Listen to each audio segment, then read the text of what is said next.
Saya tahu ada yang mengatakan saya ini bodoh, pelongo-pelongo, tidak tahu apa-apa, Fir'aun, tolol. Ya enggak apa-apa. Sebagai pribadi saya menerima saja.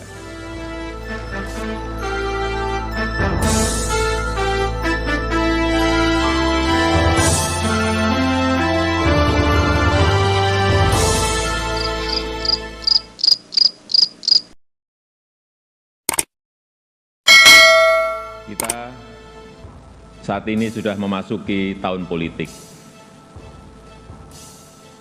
Suasana sudah hangat-hangat kuku dan sedang tren ini di kalangan politisi dan parpol. Setiap ditanya capres dan cawapresnya, jawabannya belum ada arahan Pak Lurah. Saya sempat mikir, siapa ini Pak Lurah? Sedikit-sedikit kok Pak Lurah. Belakangan saya tahu yang dimaksud Pak Lurah ternyata saya. Ya, saya jawab saja, saya bukan lurah. Saya adalah Presiden Republik Indonesia. Ternyata Pak Lurah itu kode. Tapi perlu saya tegaskan, saya ini bukan ketua umum parpol, bukan ketua umum partai politik, bukan juga ketua koalisi partai. Dan sesuai ketentuan undang-undang, yang menentukan capres dan cawapres itu adalah partai politik dan koalisi partai politik. Jadi saya ingin mengatakan itu bukan wewenang saya, bukan wewenang Pak Lurah, bukan wewenang Pak Lurah. Sekali lagi, walaupun saya paham ini sudah menjadi nasib seorang presiden untuk dijadikan paten-patenan dalam bahasa Jawa, dijadikan alibi, dijadikan tameng. Bahkan walau kampanye belum mulai, foto saya banyak dipasang di mana-mana. Ya, saya harus ngomong apa adanya. Saya ke provinsi A, ada. Ke kota B, ada. Ke kabupaten C, ada juga. Sampai ke tikungan-tikungan desa saya lihat, ada juga. Tapi bukan foto saya sendirian. Ada di sebelahnya bareng capres. Ya, saya kira menurut saya juga nggak apa-apa, boleh-boleh saja. Posisi presiden itu tidak senyaman yang dipersepsikan. Ada tanggung jawab besar yang harus diemban, banyak permasalahan rakyat yang harus diselesaikan. Dan dengan adanya media sosial seperti sekarang ini, apapun bisa disampaikan kepada presiden. Mulai dari masalah rakyat di pinggiran, sampai kemarahan, sampai ejekan, dan bahkan makian dan fitnahan bisa dengan mudah disampaikan dengan media sosial. Saya tahu ada yang mengatakan saya ini bodoh, pelongo-pelongo, tidak tahu apa-apa, Fir'aun, tolol. Ya enggak apa-apa.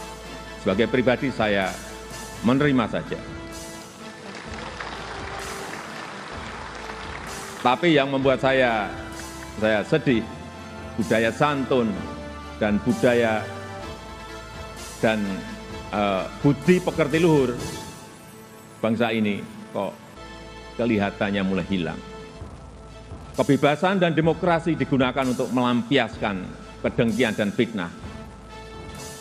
Polusi di wilayah budaya ini, sekali lagi polusi di wilayah budaya ini sangat melukai keluhuran budi pekerti bangsa Indonesia yang besar.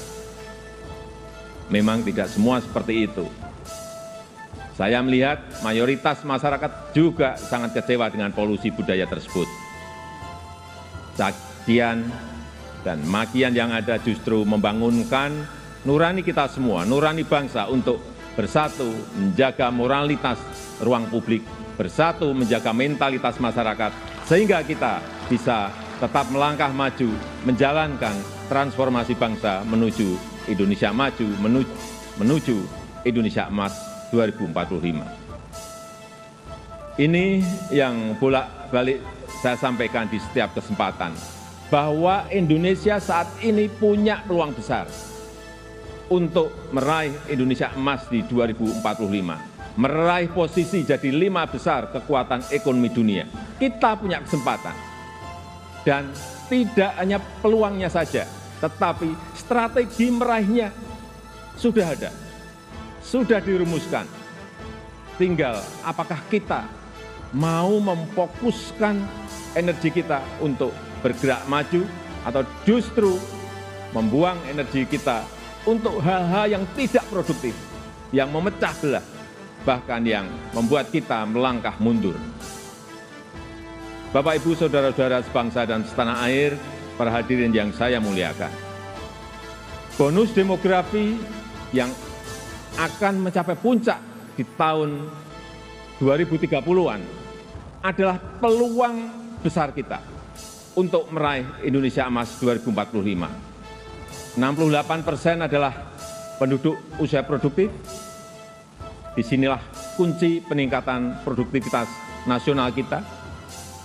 Selanjutnya, peluang besar yang kedua adalah international trust yang dimiliki Indonesia saat ini, yang dibangun bukan sekedar melalui gimmick dan retorika semata, melainkan melalui sebuah peran dan bukti nyata keberanian Indonesia dalam bersikap.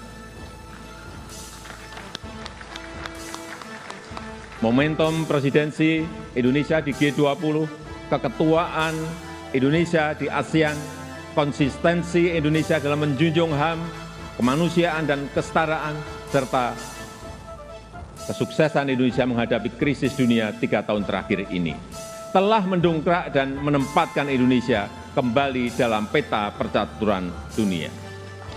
Dan di tengah kondisi dunia yang bergolak akibat perbedaan, Indonesia dengan Pancasilanya, dengan harmoni keberagamannya, dengan prinsip demokrasinya, mampu menghadirkan ruang dialog, mampu menjadi titik temu dan menjembatani perbedaan yang ada. Lembaga think tank Australia, Lowy Institute, menyebut Indonesia sebagai middle power in Asia, dengan diplomatic influence yang terus meningkat tajam, dan Indonesia termasuk satu dari 6 negara Asia yang mengalami kenaikan comprehensive power.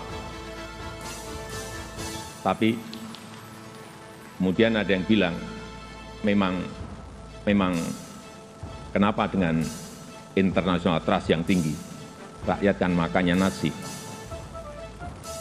International trust nggak bisa dimakan.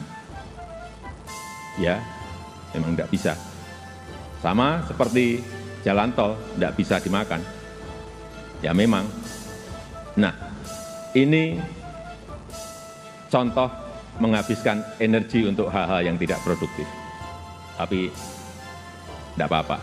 Saya malah senang, memang harus ada yang begini-begini, supaya lebih berwarna, supaya tidak monoton dunia ini.